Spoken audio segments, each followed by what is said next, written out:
Olá, sejam muito bem-vindos ao canal. O meu nome é Kerbis e hoje eu vou explicar para vocês o que é a psicoterapia segundo Carl Jung, como ela se desenvolve, quais são os problemas e as etapas que se colocam aí no processo da psicoterapia e que fim ela tem essencialmente de acordo com seus muitos processos internos. Então, para esse vídeo, eu vou usar principalmente esse livro aqui, A Prática da Psicoterapia do Jung, e dentro desse livro, principalmente o capítulo Os Problemas da Psicoterapia Moderna.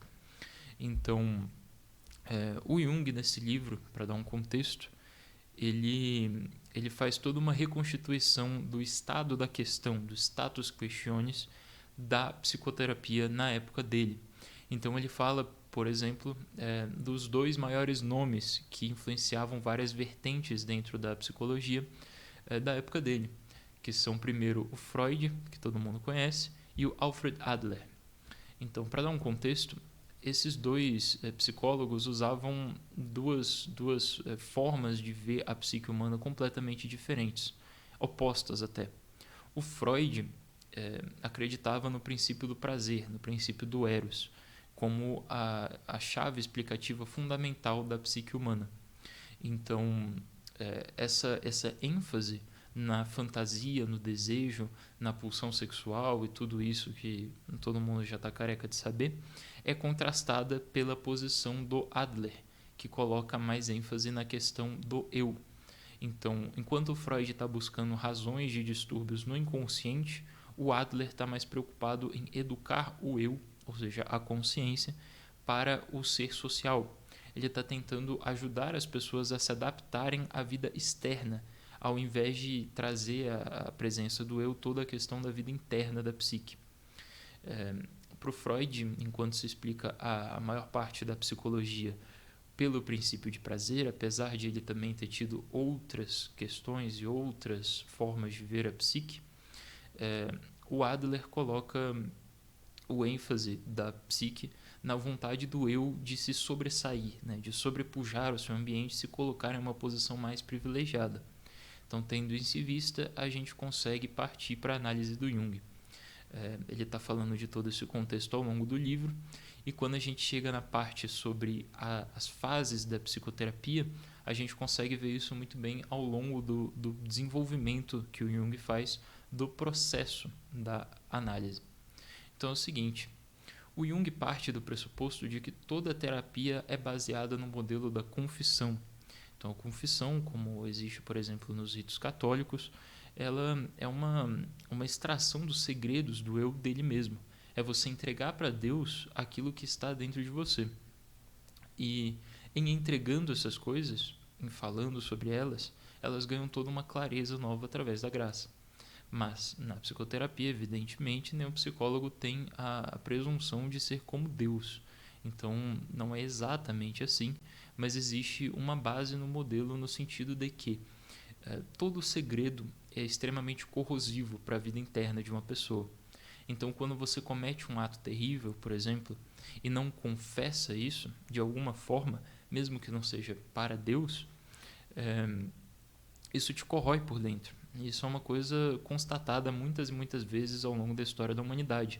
Na literatura, por exemplo, a gente tem o Crime e Castigo, do Dostoiévski, em que o personagem principal, Raskolnikov, ele comete um assassinato e se atormenta com isso até o momento da confissão desse fato. Então, a terapia também é baseada nisso no sentido de que tudo aquilo que atormenta o indivíduo, que parece ser algo pertencente exclusivamente a ele, algo que dói por dentro, por ser alguma coisa ruim e confinada dentro de si mesmo, todas essas coisas podem ser extraídas do eu. E a isso se chama catarse. É quando você explica, quando você tira de si mesmo todas essas coisas, você confessa, por assim dizer, todas essas coisas, e elas ganham toda uma nova dimensão no sentido de estarem abarcadas no conjunto dos sofrimentos da humanidade. Então, quando você percebe que alguma coisa não faz parte só de você, mas é algo também do mundo, é alguma coisa que é colocada em um contexto mais amplo, isso toma toda uma nova dimensão e toda uma nova clareza da consciência. Além disso, nós temos também o caso do neurótico, porque você tem que lembrar que o Jung aqui está falando de psicoterapia de doentes mentais, principalmente. Então, no caso de um neurótico, por exemplo, nós temos o fenômeno da repressão elevado às suas últimas potências. E o que acontece nesses casos é que a pessoa não esconde o segredo somente do mundo ao redor dela, mas também de si mesma. Então, é somente quando nós temos esse contexto da coisa como um ponto de comparação que a gente pode realmente fazer essa análise, certo? Então, quando o neurótico tira aquele conteúdo reprimido de si mesmo, quando ele começa a conseguir perceber aquilo que ele mesmo escolheu esquecer, aquilo que ele reprimiu, é aí que ele consegue trazer essas coisas de volta ao eu. Mas a situação toda do neurótico e o motivo da repressão geralmente é um conflito interno. Então, o que se faz pela catarse desse conteúdo reprimido não é a cura completa, mas simplesmente a restituição do estado em que a pessoa estava antes da neurose e antes da repressão, ou seja, um estado de conflito interno. E esse conflito ainda precisa ser resolvido. Então, vamos lá. A partir do momento em que ocorre a catarse e acontece essa confissão e todas essas coisas reprimidas vêm de volta ao domínio do eu, a pessoa toma ciência daquilo que foi reprimido e reconstitui o estado de conflito interno, a gente tem dois caminhos comuns, né? Que são o da transferência ou da fantasia. Ou seja, a transferência se dá pelo deslocamento daquele conteúdo reprimido do eu para alguma coisa externa. Então, por exemplo, na época do Freud se falava muito da transferência da imagem do pai, que é aquele que protege contra os efeitos malignos e tudo mais.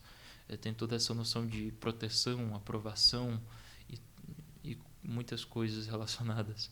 Esse é um tema bastante extenso. Mas a transferência não resolve o problema, porque ela busca um ponto de apoio externo. Ou seja, a partir do momento de conflito interno, já que não se tem mais o caminho da repressão, do esquecimento e da fuga imediata através da tentativa de anestesiar o conflito, o neurótico muitas vezes busca o apoio em um ponto externo para que ele consiga se ajudar no próprio conflito interno. E isso através desse mecanismo que se chama transferência. A transferência também pode ocorrer de outras formas.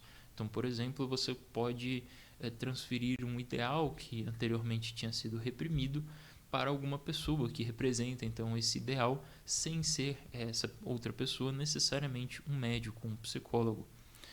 Você pode buscar em alguma pessoa, por exemplo, uma idealização romântica.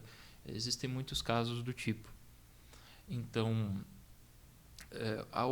o outro caminho possível, que não a transferência, a partir da catarse, é o da fixação na fantasia, certo?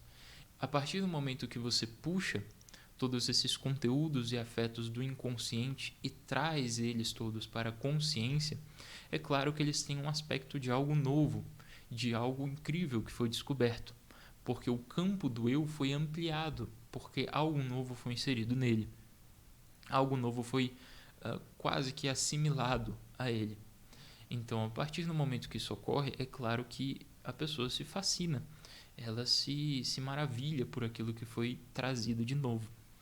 E isso também pode acontecer na forma negativa, ou seja, no sentido do temor extremo.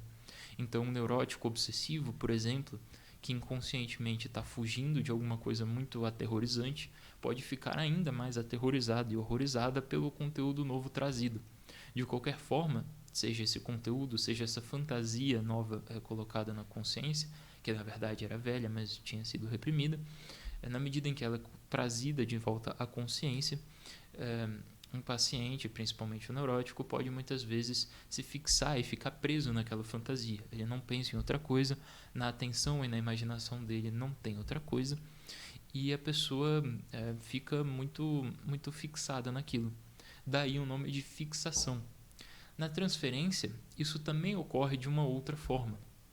Ou seja, aquilo que é produto da fantasia é transferido para o exterior e a pessoa também fica fixada naquele conteúdo, só que de uma outra forma. Ao invés de ter a característica de algo que é vivido internamente, tem a característica de parecer ser algo vivido externamente. através da transferência.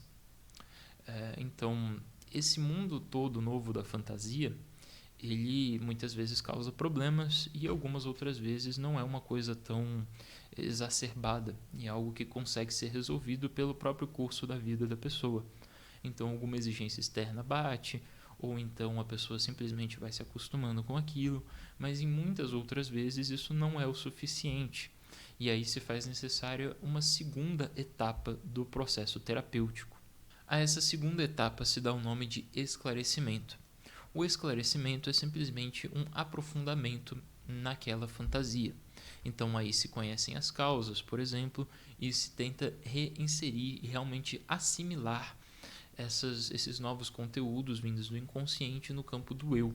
Então você transforma a sua cosmovisão para abarcar aquilo que há de novo na cosmovisão, na visão de mundo do eu. Né? Cosmovisão é um termo do Jung que eu estou aqui simplesmente colocando como visão de mundo, que é outra tradução para o termo original em alemão, né? É Weltanschauung, para os mais entendidos. Mas isso é algo que eu posso explicar posteriormente em um vídeo. Então, beleza. Nesse campo aqui da assimilação dos conteúdos do inconsciente ao campo do eu, a gente tem, por exemplo, a análise dos sonhos, porque os sonhos são uma ferramenta muito boa para dar novas informações sobre aquilo de que sabemos pouco em se tratando do inconsciente. Então, nos sonhos você consegue ver comparações e novos contextos e novos até significados daquilo que foi colocado em uma fantasia inicial, certo? Então, aqui você tem todo esse trabalho para adaptação do sujeito à sua vida interna. É a ênfase freudiana, principalmente. A psicoterapia freudiana, ela se foca muito nessas primeiras duas etapas, da catarse e do esclarecimento. Mas, ainda assim, não são todas as pessoas que podem ser tratadas unicamente com essas duas etapas, porque em um primeiro lugar, na fase da catarse, normalmente se acredita que os problemas foram resolvidos, porque agora você sabe essencialmente qual é o problema, você descobre algo de novo, você percebe que algo novo foi colocado na sua forma de enxergar o mundo e uma nova variável precisa ser considerada. Mas isso não é o suficiente por causa dessas consequências da catarse que eu já expliquei. Então, a partir disso, você tem toda essa etapa do esclarecimento, que vem assimilando e consolidando todas essas coisas melhor. Mas ainda assim, tudo isso só se refere à transformação da fantasia interna e da concisão interna do sujeito. E nada foi dito de sua transformação na ação, porque além de um mundo interno, os seres humanos têm um mundo externo para lidar. Né? Não basta você estar adaptado às suas fantasias e não mais viver uma neurose incapacitante nesse sentido, mas ainda exige a necessidade de você se conformar ao mundo exterior e trazer essa sua transformação interna para o mundo exterior e para a sua forma de agir. Porque se nada muda na ação, então nada nunca mudou, certo? Então, novamente, essa etapa também pode se processar mais ou menos automaticamente, em alguns casos mais leves, mas muitas vezes existe a necessidade de uma ajuda externa. E é aí que começa a psicoterapia do Alfred Adler, que dá todo esse ênfase na terceira etapa, que é chamada educação para o ser social. Então aqui você tem um afastamento do inconsciente, porque uma vez que se equilibraram os afetos, uma vez que se equilibrou mais ou menos o conflito interno, você ainda tem a necessidade de colocar essa efetuação da transformação da cosmovisão em prática, para ela ser realmente efetiva, certo? Então aqui você tem toda essa questão da adaptação à vida externa e da ênfase no eu. Aqui você tem uma consolidação no sentido de tornar muito mais sólido e conciso a posição do eu sobre tudo isso e sobre o mundo exterior. Então, por isso mesmo, nessa terceira etapa de educação para o ser social, você tem muito mais ênfase nos hábitos, na questão de não se cair nos hábitos anteriores, de formar novos hábitos, de manter a pessoa em uma trilha determinada, certo? Isso é claro, não de uma forma imperativa, mas de uma forma no sentido de uma educação, né? Não à toa a psicologia freudiana é muito mais aceita nos meios médicos e intelectuais, mas a psicologia adleriana, como Jung fala, é muito mais aceita nos meios religiosos e de educação. A psicologia do Adler é principalmente uma psicologia da educação do sujeito, do paciente, certo? Então aqui a gente tem muitas coisas muito mais pé no chão, muitos ensinamentos no sentido de se manter uma ordem presente da vida mesmo. Então, nós poderíamos, pensando na psicologia moderna, enquadrar isso, por exemplo, no sentido da TCC, a terapia cognitivo-comportamental, que tenta justamente lidar com os hábitos e os circuitos de, como eles falam, crenças e hábitos, e a ação e o pensamento e a crença que se tem a partir disso. Nesse sentido, você tem, por exemplo, a terapia de exposição. Se um sujeito tem muito medo de carne crua, para citar um exemplo aleatório, você expõe ele gradativamente, de maneira aumentada, a esse estímulo negativo, para que se crie uma tolerância àquilo, certo? Então, é nesse sentido que a psicologia adleriana opera, e é nesse sentido que se faz essa terceira etapa da educação para o ser social. Mesmo assim, a questão toda não está completa. A psicoterapia não está completa nesse terceiro estágio, porque muitas vezes se faz necessário mais um passo para a resolução dos conflitos do sujeito, que é o seguinte: toda essa psicoterapia, todo esse processo é feito através do contato de duas pessoas. Então não existe uma psicoterapia ao vento. Existe um psicólogo e um paciente, certo? Então, como duas pessoas humanas, é impossível você destituir o processo de uma influência que um tem sobre o outro. Então, tanto o psicólogo é afetado pelo paciente, quanto o paciente é afetado pelo psicólogo. É por isso que existe esse quarto passo, essa quarta etapa, que é a da transformação. Então, quando nós falamos em transferência, por exemplo, isso traz também uma outra camada da questão, que é o fenômeno da contratransferência, em que o médico se faz participante nas fantasias do sujeito, através de uma influência inconsciente mesmo, na medida em que o psicólogo também tem suas questões internas, também tem seus problemas, também tem todas as suas questões não resolvidas, seus conteúdos reprimidos, seus complexos e tudo mais. Então, é daí que vem, gente, a célebre frase do Jung, que é muito citada por aí, muitas vezes fora de contexto, mas ainda assim muito conhecida, que é que o encontro de duas personalidades assemelha-se ao contato de duas substâncias químicas. Se alguma reação ocorre, ambos sofrem uma transformação. Nesse contexto, Jung também coloca uma outra frase que é bastante significativa para a gente entender essa questão da transformação, que é: você tem que ser a pessoa com a qual você quer influir sobre seu paciente, ou seja, a sua forma de ver o mundo, o seu modo de se portar, tudo isso influencia a outra pessoa com quem você está conversando. Nisso eu tenho uma outra frase ainda do Jung, que é tirada de outro livro, mas também é bastante relevante nesse sentido, que é o seguinte: conheça todas as teorias, domine todas as técnicas, mas, ao interagir com uma alma humana, seja apenas outra alma humana. Isso se coaduna com uma crença do Jung de que não existe uma psicologia universal, não existe uma teoria psicológica que seja um sistema fechado perfeito para se lidar com qualquer paciente. Não existe isso. O que existe são diversas psicologias que tentam entender certos mecanismos da psique de acordo com certas disposições, por assim dizer, de acordo com certas configurações mais ou menos gerais, mas que, no caso individual, não existem configurações gerais.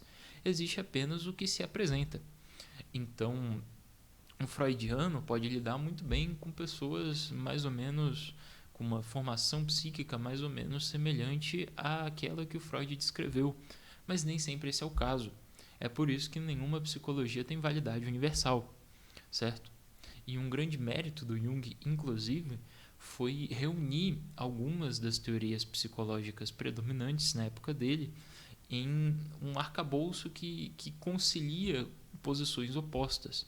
Então, quando o Freud fala de princípio do prazer e o Adler fala da psicologia finalista, né, no sentido de buscar fins e não ter estados causados por acontecimentos passados, como é o caso do Freud, ele está justamente conciliando essas duas posições em tipos gerais, porque ele diz que ao Adler corresponde um certo tipo, que ele chama de introvertido, aquele que dá ênfase ao eu, à vida interna, enquanto que o tipo freudiano ele é essencialmente extrovertido, porque ele está essencialmente buscando coisas no exterior. Então, o fluxo da atenção ou da energia psíquica, para colocar assim, no caso do Adler, está passando do objeto para o sujeito, e o sujeito influi sobre aquilo. Enquanto que, no caso do Freud, é aquilo que foi apresentado que está sendo buscado. Então, o sujeito está buscando alguma coisa. Essa atenção, então, ela parte do indivíduo para o exterior. Eu vou explicar isso em um vídeo futuro sobre a energia psíquica, segundo Jung, mas essencialmente é isso. E é com essas bases que ele escreveu esse livro, que está aqui em cima, Os Tipos Psicológicos, que deu origem à psicometria e à tipologia modernas, certo? Então, esse é outro campo muito interessante, posso fazer vídeo sobre isso no futuro. Mas voltando ao tema, essencialmente, a fase da transformação é isso. A transformação que sofre um pela influência do outro e o peso que isso tem em todo o processo, e como a cosmovisão do sujeito se transforma com todas essas etapas juntas e mais a influência do psicólogo. É por esse motivo, que o Jung sugeriu ao Freud, uma coisa que o Freud aceitou e que virou norma, hoje inclusive é uma exigência nas faculdades de psicologia, que é de que todo psicólogo também precisa ser analisado. Hoje em dia isso faz parte do estágio em muitas universidades. Então, isso justamente porque a psique de um influencia a psique de outro, e o eu de um influencia o eu de outro. Ou seja, a sua cosmovisão influencia o outro, bem como você é afetado a níveis inconscientes pela fantasia do seu paciente e vice-versa. Então é isso, pessoal. O básico é essencialmente isso. Espero que eu tenha conseguido ensinar alguma coisa para vocês.